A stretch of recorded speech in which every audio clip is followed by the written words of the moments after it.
Welcome to the SwimSwam Breakdown. As always, I'm your host, Coleman Hodges, coming to you from Austin, Texas. Today, we are joined by SwimSwam Editor-in-Chief Braden Keith from Philadelphia, Pennsylvania, and Senior International Reporter Loretta Race from Kentucky. Loretta, you leave the country for 2 weeks, and your Bengals are once again the Bungles. It's like the Super Bowl slump. You know, we just need a couple weeks to get back into gear, and then we're all good. So. Yeah. 9-8, here we come. Oh man. He's all still right. Joe Cool. We are starting our show today with another Wildcat. The LSU Tigers made some noise this past weekend. Maggie MacNeil threw down a 22-2 50 fly split. She had a lot of other impressive swims, just showing that she is still the Maggie MacNeil we've all come to know and awe at. I'm curious how much you think Maggie can impact LSU by just having this 1 year left of eligibility. I think she can impact LSU in a big way. And it's not just what she's going to score this year. I think Rick Bishop is fighting the notion that, some combination of him and Mike Bottom created Maggie MacNeil and Siobhan Haye and all of the other female stars, especially that they had at Michigan, and that, Brooks Curry came to Rick Bishop the way he was. I think this is Rick Bishop's chance to prove that he was the driving force behind Maggie MacNeil. And I think if he can do that, it's going to pay off in recruiting for a very, very long time into the future. For me, I was just looking more short term and kind of looking at the medley relay as an example. Okay, if Maggie MacNeil was able to split 22-2 in the fly, where would that put them at, like SECs, for example? And I mean, they finished, I think, what was it, like second to last in the medley relay. So it's going to take more than just a phenomenal fly split. It's, you know what I mean? She may be, like you're saying, the catalyst, and Rick Bishop and their whole brain trust might be the catalyst for future, but I don't think it's going to be as big of an impact as you're thinking just for this year alone. I'm looking at scores from last year's NCAAs, and LSU was 32nd with 8 points. It took 44.5 points to get 20th, and it took 127 points to get 10th. Obviously, lots of places in between there, but I mean, I certainly see them finishing higher than 20th, because Maggie MacNeil can score 44.5 points on her own. And you would think that they could at least have a relay score or maybe another individual score somewhere in there as well. So let me ask you this, which would be more significant for LSU this year, finishing top 20 at NCAAs or finishing in the top half of the SEC, which is also possible. They were 84 points behind sixth place Texas A&M last year. Probably not going to catch Florida, but they could jump over Auburn and A&M and be in the top half of the SEC.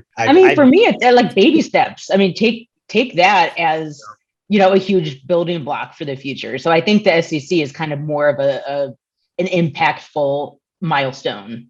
Yeah, I would agree. I agree. Yeah. Although at the same time, I don't think Maggie MacNeil went to LSU to taper for SECs. So I do expect them to, I expect her focus meet to be NCAAs, but that doesn't mean everybody's has to be. Mm-hmm. And I agree with that. And I think we've seen before, like Maggie MacNeil does not need to taper to swim fast. She can have her focus meet be NCs and still swim hecka fast at SECs. And I think which will be ultimately the bigger deal for LSU, and especially for Rick building that program. Another SEC school, Florida, has a big time name coming in on the men's side, Josh Liendo. I got to talk to him last week about this whirlwind decision for him and what he's kind of looking forward to during this college season. I asked him about those legendary Caeleb Dressel records, which he does have his eye on, and said that's kind of the standard now, that he sees them every day and he wants to achieve them.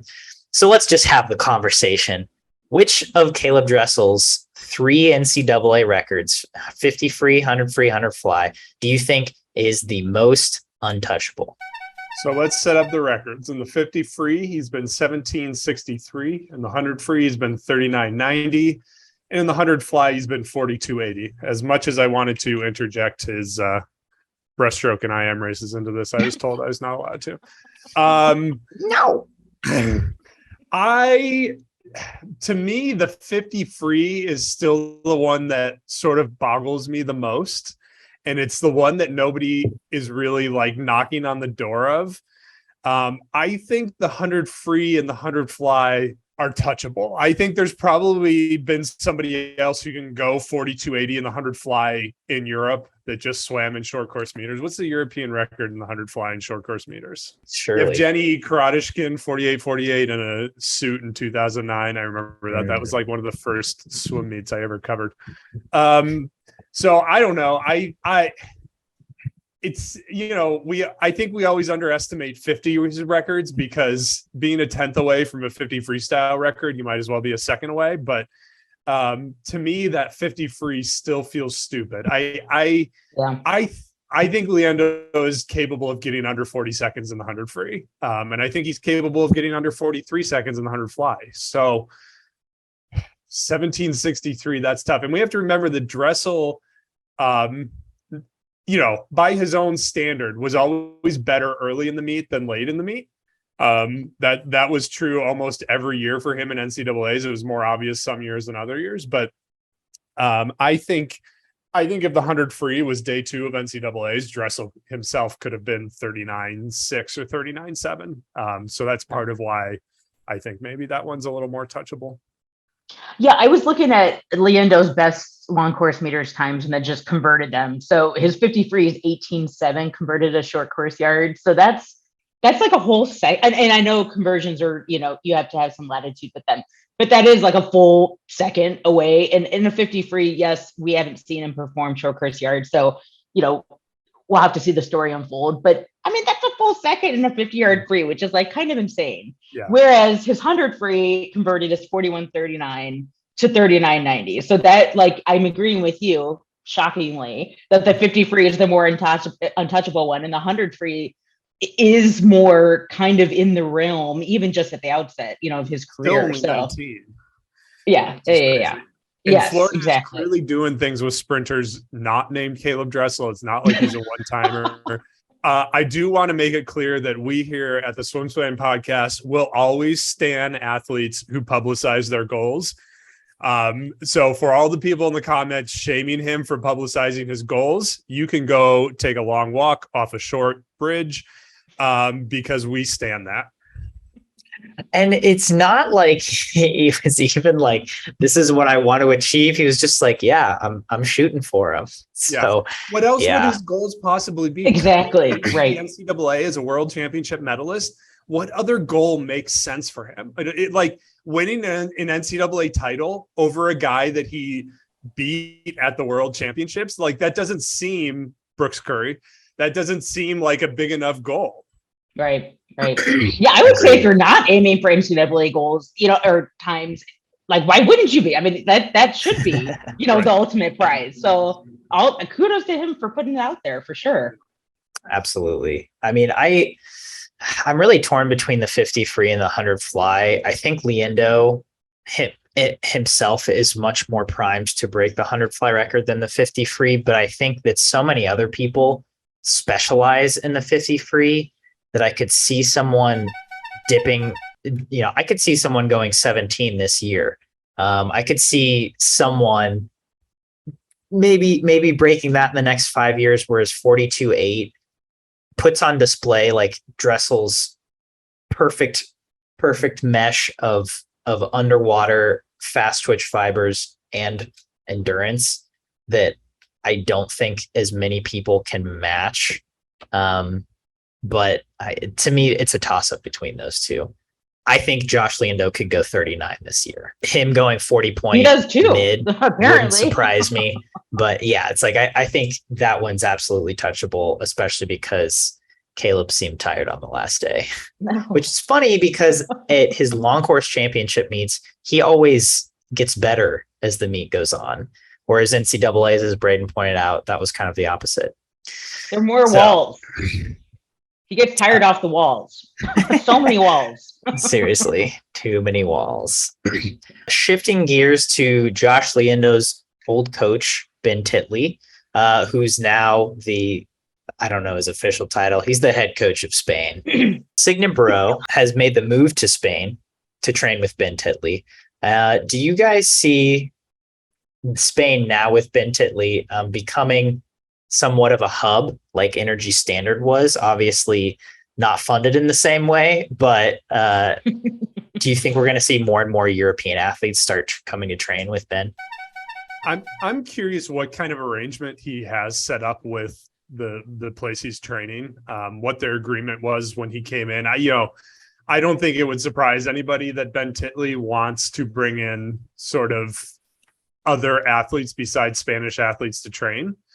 I also have a hard time believing that Spain was going to shell out the resources to win him versus some of the other countries in the region that might be clamoring for him. His wife is French, I believe, so I'm sure he had conversations in France, where in my mind there's a few more resources, so maybe this is how they closed the gap. Unfortunately, Ben's sometimes a little too coy for his own good, and I don't know if he'll ever answer those questions for us.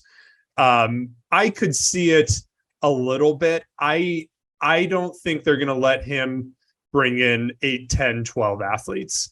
I think they're going to let him bring in maybe 4 to 5 if most of them are from outside of Europe. Like maybe he brings in a few Canadians. I still think there's a chance that Summer McIntosh ends up there.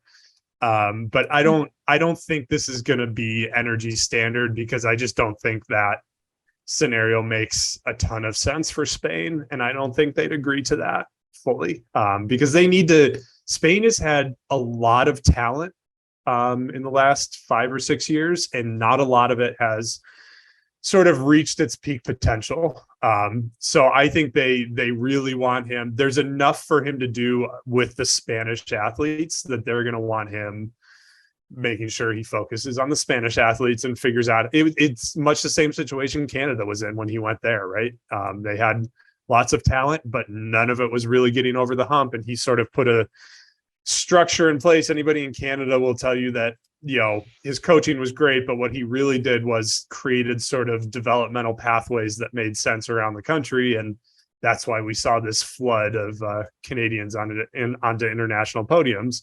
So I think I think they need him to do that in Spain and not get too bogged down with 14 or 15 international swimmers.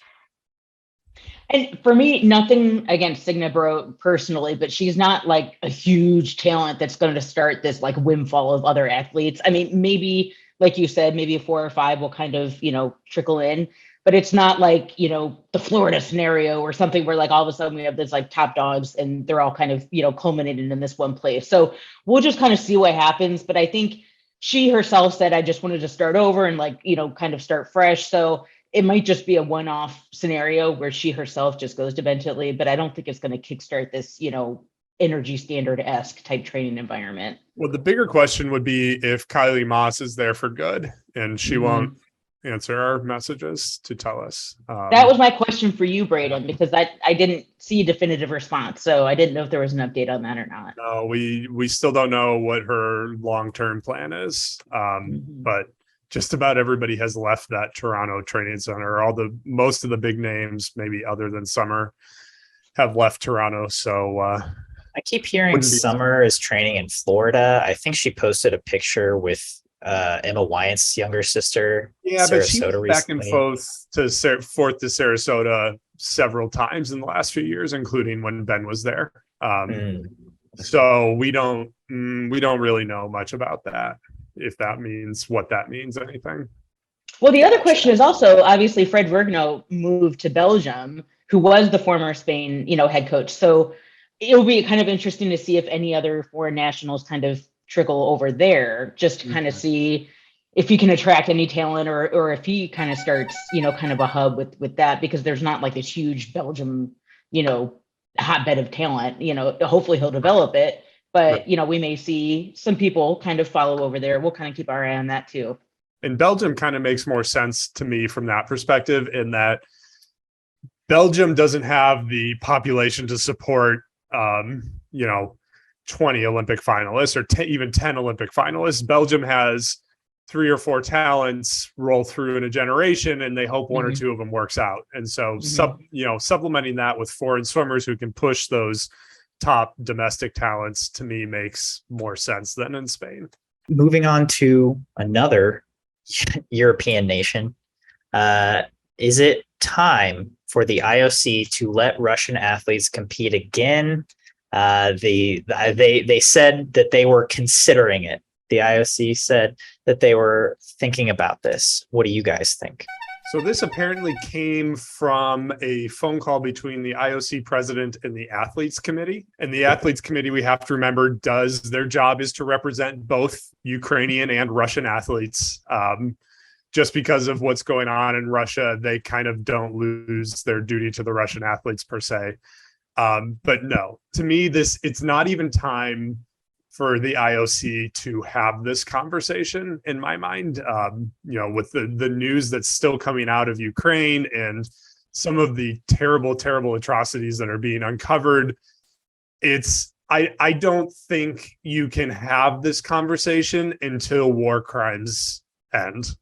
And that sounds kind of blunt and trite, even as I say it, but to me, there's just the athletes. I said this in the comments, and I know this is going to piss people off, but international athletes are weapons of war. They don't want to be. They don't necessarily know that that's what they signed up to be, but propaganda is part of war, and international athletes are propaganda. And I just don't think until, we as a human race have decided that we allow war to happen. To some degree, there's always war. There's always been war. Every country is at war. But at some point in the last century, we agreed to a set of rules by which these wars would take place. And most of the countries of the world, including Russia, agreed to those rules. And I think at a minimum, you can't have this conversation until Russia starts following those rules at a bare minimum.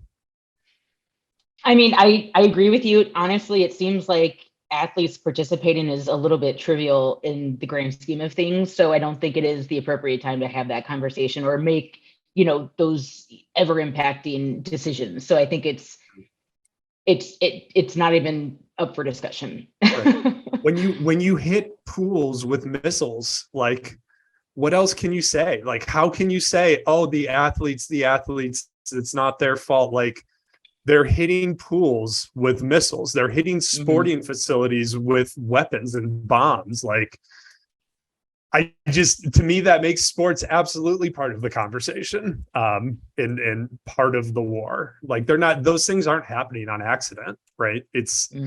It happened too many times for it to be an accident. And if Russia is attacking sporting infrastructure, that tells you everything you need to know about what Russia believes the importance of international sport is. Moving on to our next topic, this week we had 2 reported whereabouts failures suspensions with Isabel Gormley and Santo Condarelli, which brought up this question in the comments: Is it fair, or is it a fair standard to set for having an hour window for random drug testing every day of your life?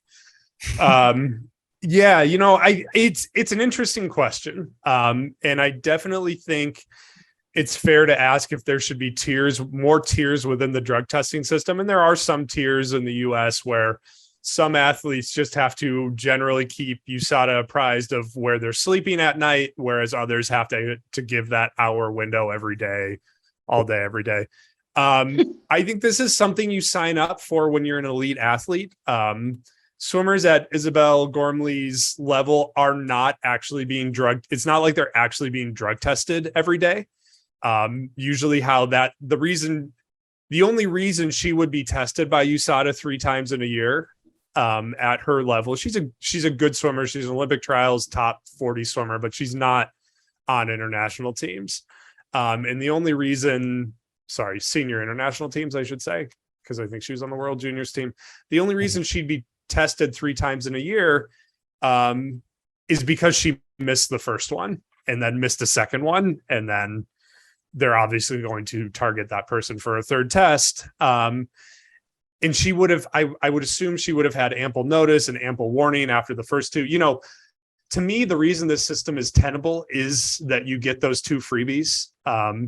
You get to miss two of your tests, and you can update. There's an app that you can use. There's a system called Atoms where the athletes can update their whereabouts basically as often as they want to. I don't know if there's you have to update it at least an hour before the test or whatever the rule is, but like, it's not hard to do. Most of the athletes just do it during their regular practice time.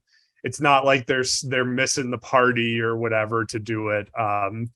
So I guess I do see the point, but I think that randomized testing with the half-life, especially of microdoses being so small, and as athletes are also asking for the standards to be reconsidered on some things with the accidental contamination where the doses are too small to really provide any tangible benefit. If you're asking for that as well, I think you have to leave the potential of a random test with an hour's notice or a few minutes notice or whatever the timeline is in place, because otherwise I think the system just breaks down and everybody starts doping up to their eyeballs anyway. Oh gosh, let's not have that.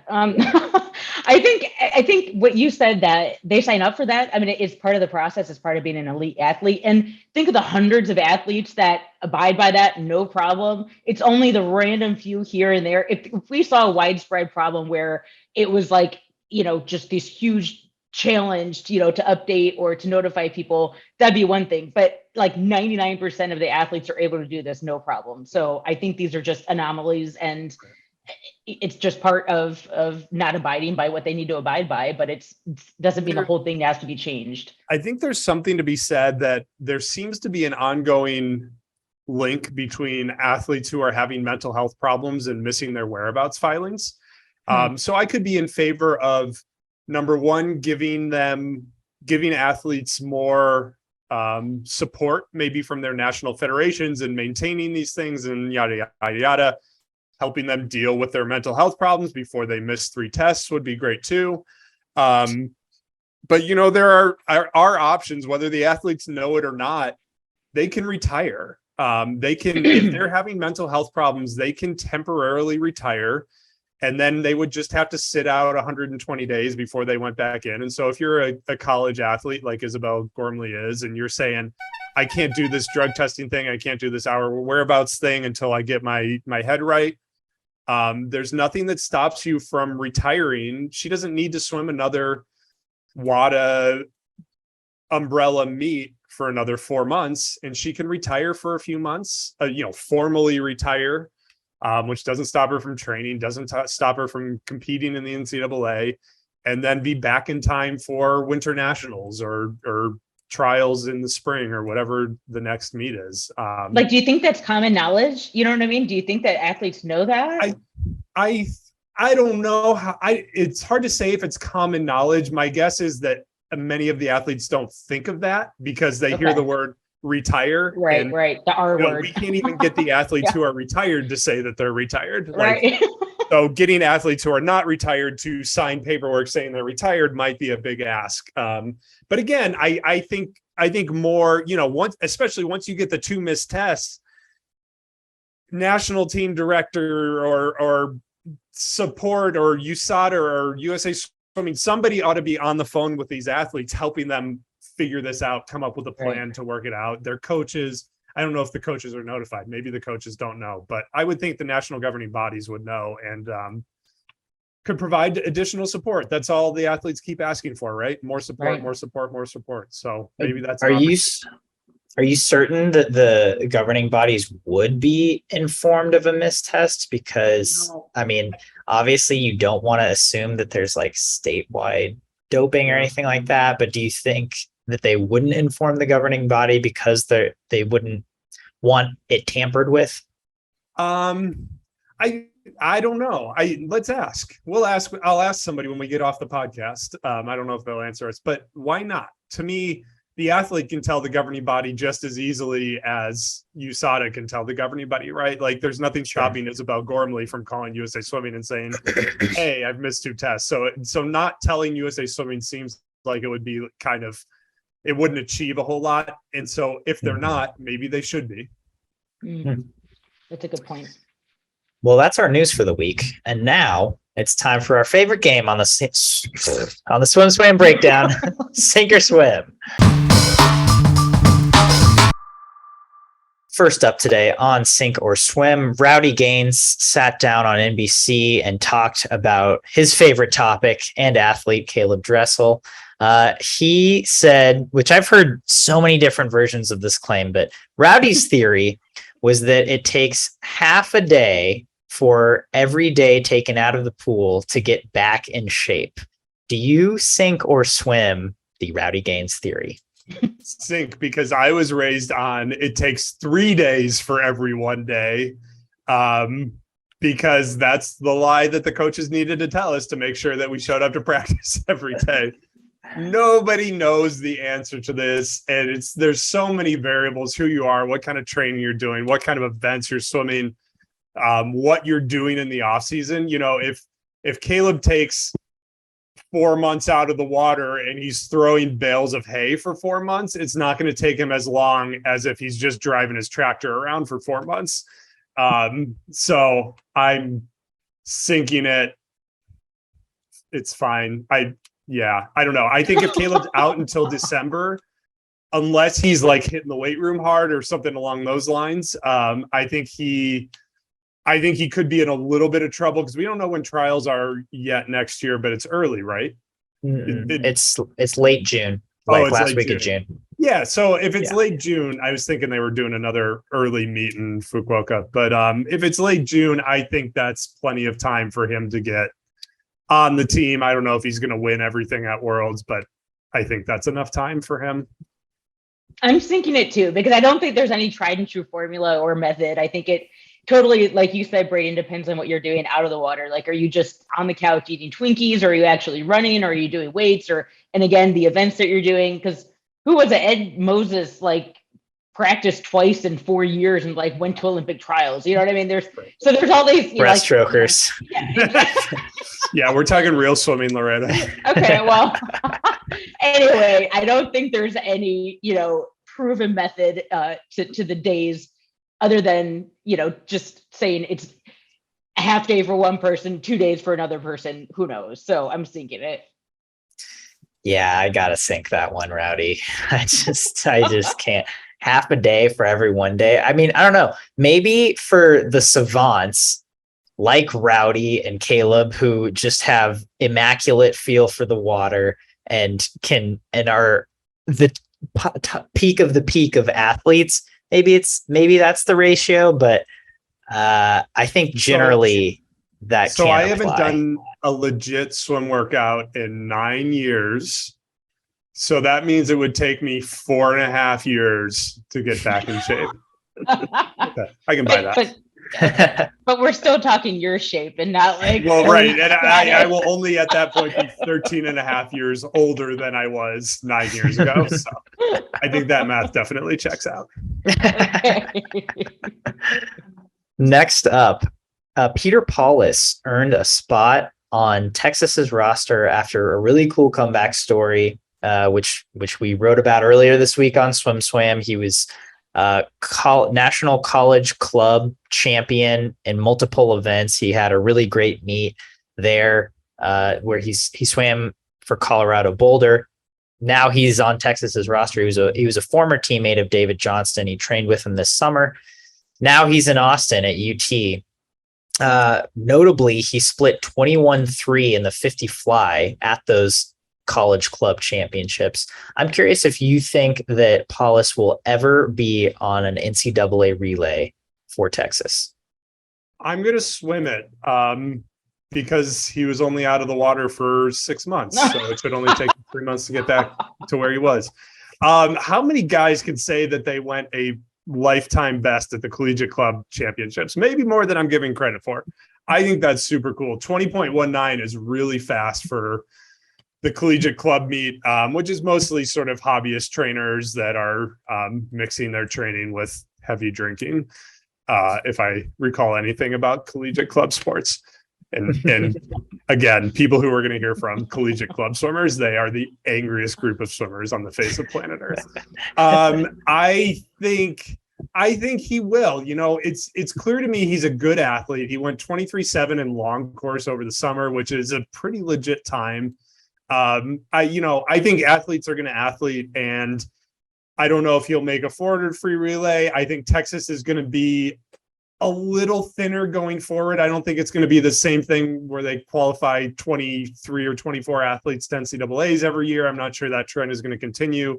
So they'll have some room on their team, on their NCAA team, for a guy who's going to swim 2 relays. And I think he will. I'm going to swim it. I'm swimming it also because one of his quotes to his then teammate David Johnston was, "I want to be a college swimmer." So his head's in the game, and I feel like he's fully committed. So I don't think he's just dabbling. Obviously, if he's going to Texas, he's not just dabbling. So I do think that and you said ever in his collegiate career. So it's not like tomorrow, you're saying in his collegiate career. So yes, I am swimming it for him. Speaking of tomorrow, when the day this premieres, tomorrow I will be going to the orange and white inner squad at Texas. So we will see Peter Paulus in full effect, maybe on a relay. Ooh. I'm swimming. It could be this year though, right? Like it could be this year where there's a room on a Texas sprint relay. Yeah, I'm going to swim it just because we've seen guys like Paulus go to Texas and just make huge gains, right? I mean, that's like almost Eddie's specialty, especially in butterfly, right? If he's a 19.6 flat start this year, which is half a second going from collegiate club training. Colorado has probably one of the best collegiate club programs in the country. But going from that to Texas, half a second, I don't think is unreasonable. Mm-hmm. And if he's a 19.6 flat start this year, that might be good enough for a Texas 200 free relay. Could be. And I mean, they need a 50 flyer for their medley. Yeah. So I definitely think he has that potential in his career, let alone this year. Next up, World Junior Open Water Championships happened. Sandpipers Claire Weinstein and Katie Grimes both won individual titles at that meet in Seychelles, Africa, which kind of made me think or wonder if more club teams should be looking at open water opportunities, given the pool success that we've seen Grimes and Weinstein both have, especially Claire Weinstein, 200 freestyler, 156, and we see her pop a 5K open water title like this. Sandpipers is a unique scenario, as we all know, and they've got a lot of magic going. To me, this says as much about open water swimming being underdeveloped around the world as anything. I think open water swimming is a long way away from its peak. So if we use it as training, okay, fine. I'm sure there's about half the coaches in the country that love the idea of making their athletes swim 10Ks to train for a 200-yard race, which sounds like a dig, but is not, because it's just the way we train in swimming. I think these are two special athletes for whom this worked. I don't know that this can necessarily be applied to everybody around the world. Yeah, I'm thinking it for it being like a movement, of open water, like being paired and be in parallel with pool swimming. We've seen like Hector Pardo from Great Britain. We've seen Peltrinieri and Deddy, obviously do open water and pool swimming. So it definitely worked. Mariah Denigan from Indiana, does open water. So we definitely see it. Florian Wellbrock. What? Florian Wellbrock, Os Malone. Of course. Yeah. So we definitely see it carry over, and there's benefits both to their pool, racing, and then their open water racing. But I don't see it being like the kickstart of like a trainee movement where it's going to be integrated into like their whole periodization, of how the season is going to roll out for them. I'm going to swim it, mostly just because Mostly Coleman, just we're going to start sending you to more open water meets. Have fun with that. Yes. Stand and stare off into the ocean for an hour and a half. well, if they're ocean open water, sign me up. And that's my point. I'm not saying swimming like you should compete in open water frequently to get your meterage up. I think it's just a good thing to do outside of the pool. It's a good experience to have. It can be a good team bonding experience, whether it's in a pond or a lake or an ocean. And yeah, it can help you think outside the box a little bit. I don't know. Maybe you swim one and you're like, oh, I like open water. I think especially for younger swimmers, it could be something fun to try. But yeah, maybe not necessarily go into the training plan. Yeah. Last up on Sink or Swim, Cate Campbell publicly announced she got in the pool. I think it was her 4th time in a pool this year, or her first time this year and her 4th time since Tokyo. Yeah, she has not swam much since the 2020 Olympics. She has not swim much. SwimSwam. Cate Campbell not swimming much. Sorry. So with her getting back in the water, just look into your crystal balls. Is Cate Campbell, with Australia's loaded 400 free relay, going to be on the finals 400 free relay in Paris? Okay, so I'm going to set this up, and I want Loretta to answer first because she's more in touch with Australia. So last year at the Olympics, when they broke the world record, their foursome was Bronte Campbell, 53.01, who has not made many signs of being back in the water. Meg Harris, 53.09.